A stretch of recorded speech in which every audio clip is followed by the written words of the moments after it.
Good evening. This is Akashvani. I'm Sanjay Mattu with the news at 9.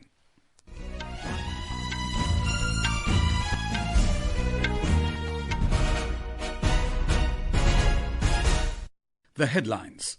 Prime Minister Narendra Modi addresses special session of Parliament of Guyana at Georgetown, emphasizes that there's no greater tool than democracy for building an inclusive society. Defence Minister Rajnath Singh and his US counterpart Lloyd Austin commend progress achieved by India-US defence partnership.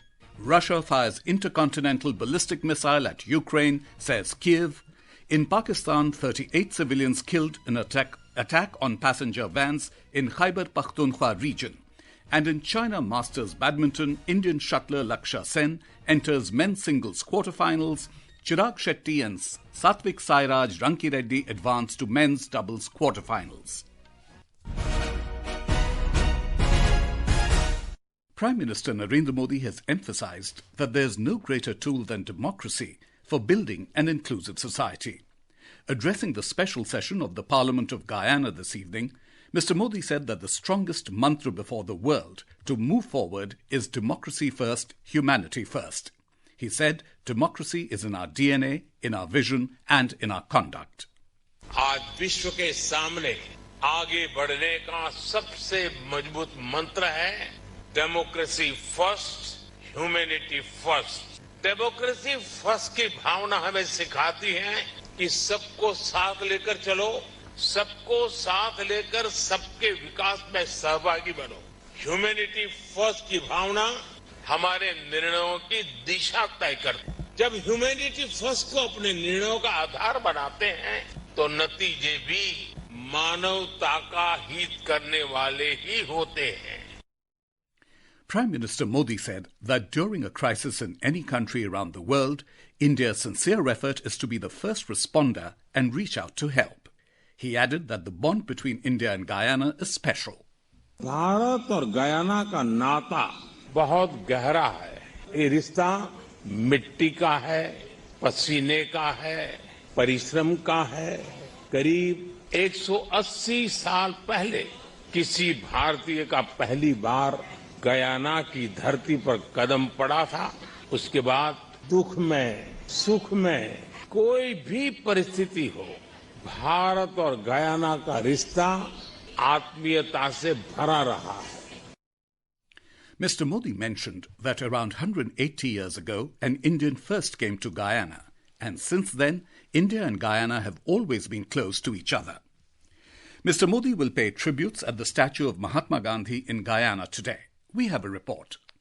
Reaffirming Mahatma Gandhi's global relevance, Mr. Modi will pay tributes at the statue of the Father of the Nation in Guyana. It will be 21st such instance when the Prime Minister will pay tribute to Bapu on foreign soil. Mr. Modi's unwavering commitment to Gandhiji's teachings transcend India's borders. This reverence for Gandhi extends beyond domestic initiatives, finding expression in Mr. Modi's diplomatic engagements worldwide. Anupam Mishra, Akashvani News, Delhi. Defence Minister Rajnath Singh and US Secretary of Defence Lloyd Austin have commended the progress achieved by the India-US defence partnership based on increased operational coordination, information sharing and industrial innovation. Both leaders met on the sidelines of the 11th ASEAN Defence Ministers Meeting Plus at Vientiane, Laos today. The Defence Ministry said in a statement that both sides recognized the remarkable progress made under the US-India Defence Industrial Cooperation Roadmap. We have a report. The Defence Minister emphasized the need for collaboration on key initiatives, including the new Regional Maritime Initiative for training, the Quad at Sea Ship Observer Mission, and the Quad Indo-Pacific Logistics Network Pilot Project aimed at improving disaster response across the region. The Defence Minister also held a meeting with his New Zealand counterpart Judith Collins on the sidelines of ADMM Plus in Vientiane, Laos. Mr. Singh also met South Korean Defence Minister Kim Yong-hyun and Australian counterpart Pat Conroy. With Suparna Anand's report, Shagun Chopra, Akashvani News. Union Minister for Road Transport and Highways Nitin Gadkari today said that the NDA government has provided better road connectivity to promote religious tourism in the country. Speaking at a function in Gaya on the occasion of the inauguration and foundation stone laying of 6 national highway projects worth 3,700 crore rupees, Mr. Gadkari mentioned that the Buddha circuit is being connected with 4-lane and 6-lane roads. He said the government is developing the Ram Janki circuit, which will boost religious tourism as the holy places have great importance for devotees. 5,000 crore की लागत से 453 करोड़ का मार्ग राम जानकी मार्ग के रूप में विकसित किया जा रहा है। बिहार में 240 किलोमीटर 4 लेन राम जानकी मार्ग बन रहा है, जिसमें मेहराना घाट से सीवान होकर मसरत तक 3100 करोड़ की लागत से 90 किलोमीटर 4 लेन का काम फरवरी 2025 तक शुरू हो जाएगा। The Union Minister also said that his ministry has developed an alternative road route for pilgrims to Mansarovar via Pithoragarh in Uttarakhand. हमारे डिपार्टमेंट की ओर से चाहे 4 धाम हो, बद्रीनाथ, केदारनाथ, गंगोत्री, यमुनोत्री से लेकर अभी हम मानस सरोवर तक रोड बना रहे हैं। और अब आपको मानस सरोवर जाने के लिए नेपाल में या चीन में जाने की जरूरत नहीं पड़ेगी। उत्तराखंड के पिथौरागढ़ से ये नेपाल और भारत के बॉर्डर से हम मानस सरोवर तक पहुंचने का प्रयास करें। 85% काम पूरा हुआ है। The counting of votes for the single-phase assembly polls in Maharashtra will be held on the 23rd of this month. The state went to the polls yesterday and reported approximately 65.11% voting, which is the highest in the last 30 years. Our correspondent reports that the Assembly elections 2024 are vital for the state as they will test the leadership of national parties and the political future of regional parties. More from our correspondent. The year 2019 was a turning point in Maharashtra's political landscape, with the coalition of Shiv Sena, NCP and Congress coming to power. According to the political experts, the situation became volatile after the vertical split in Shiv Sena and the NCP. Over the period of 5 years, the state witnessed frequent changes in leadership, with 3 chief ministers being sworn in a single term, namely Devendra Fadnavis, Uddhav Thackeray and Eknath Shinde. Ahead of election, the prominent parties faced internal rebels and also crisscrossing of candidates. The 2024 Assembly election will decide the political future of many senior leaders. It will also display the people's reaction to the complex political discourse which took place in the state in the last 5 years. With Aparna Khund, this is Kunal Shinde, Akashvani News, Mumbai. Counting for the Jharkhand Assembly polls will also be held on the 23rd of November. The BJP today came down heavily on senior Congress leader Rahul Gandhi following his allegations against the government after a particular businessman has been reportedly charged in the US for alleged bribery. Talking to the media in New Delhi, party spokesperson Sambit Patra said the concerned company will defend itself and the law will take its own course in the matter. Mr. Patra rejected Mr. Gandhi's demand for a joint parliamentary committee probe into the matter and accused him of trying to weaken the Indian market. The Aam Aadmi Party today released the first list of 11 candidates for the upcoming Delhi Assembly elections. The party has fielded Brahm Singh Tanwar from the Chhatarpur seat, Sumesh Shaukin from Patiala, Gaurav Sharma from Gonda, Veer Singh Dhingan from Simapuri, Chaudhry Zubair Ahmed from Seelampur, and Anil Jha from Kirari Assembly constituency. This is Akashvani giving you the news. For quick news updates round the clock, follow us on our X handle @AIR News Alerts. And for details of these stories and more, log on to our website, newsonair.gov.in, and download the News on AIR app. At the 55th International Film Festival of India, IFIESTA, an event that brings together art, culture, food and entertainment with interactive events, live music and performances, was launched this evening.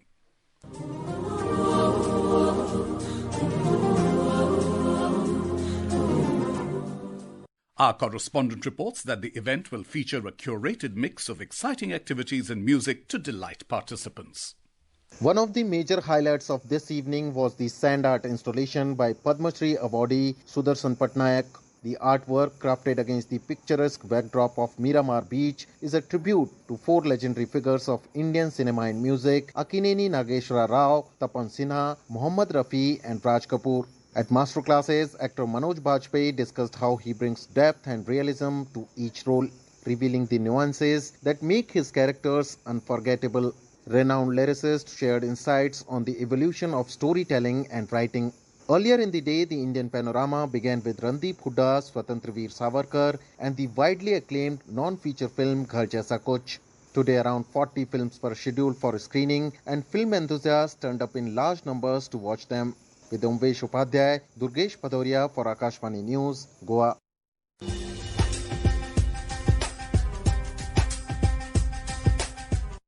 Prasar Bharati chairman Navneet Kumar Sehgal today said that the idea behind launching a new OTT platform is not just to bring healthy content to the digital space, but also to provide content for all sections of society, including children and youth. Where we could bring clean, healthy family entertainment on a platform which is accessible to all. Also bring news platforms, all the prominent news channels on that digital platform. For kids, games platforms on our OTT, for youth, current affairs programs, and above all our archives are there. The programs, the serials that we have grown up with, we have seen them during our childhood, our youth, they are available in archive sections. More than 10,000 films are available. Armenia has become the 104th full member of the International Solar Alliance. Armenia handed over the Indian Solar Alliance Instrument of Ratification during a meeting between its ambassador to India, Vahan Afyan, and the Joint Secretary in the Ministry of External Affairs, Abhishek Singh, in New Delhi today. Our correspondent reports that the International Solar Alliance is a global intergovernmental organization dedicated to advancing solar power adoption for a carbon-neutral future. Russia has fired an intercontinental ballistic missile at Ukraine after President Vladimir Putin changed Moscow's nuclear doctrine. Moscow's strong response comes days after US President Joe Biden and UK Prime Minister Keir Starmer allowed Ukraine to use Western long-range cruise and ballistic missiles to hit targets deep within Russian territory. Within hours of those approvals from Washington and London, Kyiv fired a US-made ATACMS missile and a UK-made Storm Shadow missile targeting Russian territories. The Ukrainian Air Force released a statement today in which it said that Russian forces had launched various types of missiles at the central Ukrainian city of Dnipro this morning. In Pakistan, at least 38 people were killed and 29 others injured when gunmen opened fire on passenger vehicles in a tribal area in the northwestern Khyber Pakhtunkhwa province today. Chief Secretary of the province, Nadeem Aslam Chaudhry, said the attack occurred in the Quram tribal district. He said it is a major tragedy and the death toll is likely to rise. There were reportedly 2 convoys of passenger vehicles, one carrying passengers from Peshawar to Parchanar and another from Parchanar to Peshawar when armed men opened fire on them. The International Criminal Court, ICC, has issued arrest warrants for Israeli Prime Minister Benjamin Netanyahu and his former defense chief, as well as a Hamas leader Ibrahim al-Masri, for alleged war crimes and crimes against humanity. The move comes after the ICC prosecutor Karim Khan announced on May 20 that he was seeking arrest warrants for alleged crimes connected to the October 7 attacks on Israel by Hamas and the Israeli military response in Gaza. The ICC said Israel's acceptance of the court's jurisdiction was not required. Israel has rejected the jurisdiction of the Hague-based court and denies war crimes in Gaza. In the China Masters 2024 Badminton, Indian shuttler Lakshya Sen has entered the men's singles quarterfinal, beating Rasmus Gemke of Denmark 21-16, 21-18 in the second round in Shenzhen this evening.